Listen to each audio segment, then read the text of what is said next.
అందరికీ నమస్కారం. రాష్ట్ర ప్రజలకి, శ్రేయభిలాషులకి, ప్రతి ఒక్కళ్ళకి మీ జగన్మోహన్ రెడ్డి గారు వచ్చాడు. ముసి నవ్వులు నవ్వుకుంటూ ఎంజాయ్ చేస్తూ వెళ్తాడని గొర్రెలందరికీ చెప్పండి. శవం లేస్తే కానీ మీ జగనన్న ప్యాలెస్ వదిలి బయటికి రాడు. గొర్రెలు మాత్రం గ్రహించమని నిరూపించుకోండి. అలాగే మీ జగనన్న వచ్చాడు, వచ్చిన ప్రతిసారి కూడా పోలీసులకు బట్టలు ఊడదీసి కొడతాము అని అనటం తప్ప దేనికి ఇంకొక వేరే మాట అంటూ ఏమీ రాదు.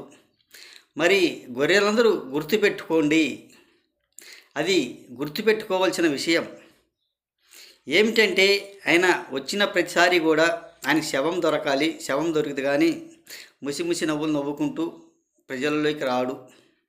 అది మీకేమో ఏదో ఎంజాయ్ చేయటానికి, ఆయన నవ్వించడానికి మీరు వెళ్తారు. మీకు ఏదేమైనా ఓట్లకు డబ్బులు ఇస్తే బయటకు వచ్చేవాళ్ళు, డబ్బులు ఇవ్వకపోతే రారు. ఆ వచ్చిన వాళ్ళల్లో అందరూ ఆ పార్టీ వాళ్ళే ఉన్నారా? లేరు కదా. అన్ని రకరకాల పార్టీలు వాళ్ళు ఉన్నారు. కనీసం 100కి 10% మంది కూడా ఉన్నారో లేరో ఈ వైఎస్ఆర్సీపీ పార్టీ వాళ్ళు. ఆయన సంగతి అంతా తెలుసు కాబట్టి ఆయన ఇటువంటప్పుడే బయటికి వస్తాడు. తర్వాత మాత్రం బయటికి రాలేడు, ఆ ప్యాలెస్ వదలలేడు. రాప్తాడు నియోజకవర్గంలో అది చూసి ముసి నవ్వులు నవ్వుకొని మళ్ళీ బెంగళూరు ప్యాలెస్కి వెళ్తాడు అని కూడా అన్నారు. అదే ప్రకారంగా జరుగుతుంది. ఆయన ఇక్కడ ఉండడు, అక్కడ చూసుకుంటాడు, హెలికాప్టర్ ఎక్కుతాడు, బెంగళూరు వెళ్ళిపోతాడు. అంతేగాని ఆయన వచ్చి చేసేదంటూ ఏమి లేదు, ఏమి చేయలేడు. ప్రతి ఒక్కరు అనుకుంటూ ఉన్నారు ఈయన ఎందుకు వస్తున్నాడు, ఏం పనికి వస్తున్నాడు.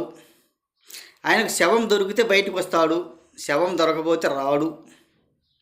శవాల కోసం ఎదురు చూస్తాడు, దొరకగానే బయటకు వస్తాడు, తర్వాత వెళ్ళిపోతాడు. ఆయన జననేత కాదు, శవాల నేత అని కూడా అనుకోవచ్చు. ఎందుకంటే శవం దొరికింది కానీ బయటికి రాడు కదా. శవం దొరికేదాకా ఏమీ దొరకవు, ఏమీ ఉండవు, దేనికోసం రాడు. ఏది ఏమైనా ఆయన బయటకు వచ్చిన ప్రతిసారి కూడా పోలీసులకు బట్టలు ఉడదీసి కొడతాము అని అనుకుంటూనే వస్తారు. అది సవాబేనా? వాళ్ళ పార్టీ ఉన్నప్పుడు, వాళ్ళ అధికారంలో ఉన్నప్పుడు కూడా వాళ్ళకల్లే సహకరించారు, వాళ్ళకల్లే మాట్లాడారు. అవునా కాదా? మరి వాళ్ళని అలా విధంగా అనటం ఎంతవరకు మంచి? ఒకసారి చెప్పండి రాష్ట్ర ప్రజలకి. ఆ వచ్చిన వాళ్ళు ప్రతి వాళ్ళు కూడా ఓటుకు డబ్బులు ఇస్తే వచ్చి వేసేవాళ్ళు. ఒక బిర్యానీ ప్యాకెట్కో, ఒక సీపు లిక్కర్కో వాటి కోసం వచ్చి ఎంజాయ్ చేస్తారే కానీ ఊరక పనికొచ్చే వాళ్ళు ఏ ఒక్కళ్ళైనా సరిగా చేసేవాళ్ళు లేరు వాళ్ళల్లో. ఆయన ఈ విధంగా ఎంజాయ్ చేసుకుంటూ నవ్వుకుంటూ శవం కనపడితే ముసి నవ్వులు నవ్వుకుంటూ ఉండేవాడే కానీ మామూలుగా బయటికి జనాల్లో తిరిగిన వాడు మాత్రం కాదు. ఆయన 5 సంవత్సరాలు పరదాలు కట్టుకొని తిరిగాడు, పరదాల పరిపాలన చేశాడు. ఇప్పుడు శవం దొరికితే రాగలుగుతున్నాడు, శవం దొరకకపోతే రాలేకపోతున్నాడు. ఏది ఏమైనా జనాలు తెలుసుకోండి. మన రాష్ట్రానికి 5 సంవత్సరాలు పరిపాలన చేశాడు, మనకేం చేశాడా, ఎలా చేశాడా, ఆయన చేసిన పరిపాలన ఏంటి, మనం ఈరోజు ఎందుకు వెళ్తున్నాము, ఏం పనికి వెళ్తున్నాము, ఆయన చేసిన పనితనం ఏమిటి, 5 సంవత్సరాలు మనకేమిచ్చాడు, అప్పులు కుప్పగా చేసి పెట్టారు, ఏ ఒక్కటైనా మనకు సరైనది కూడా లేదు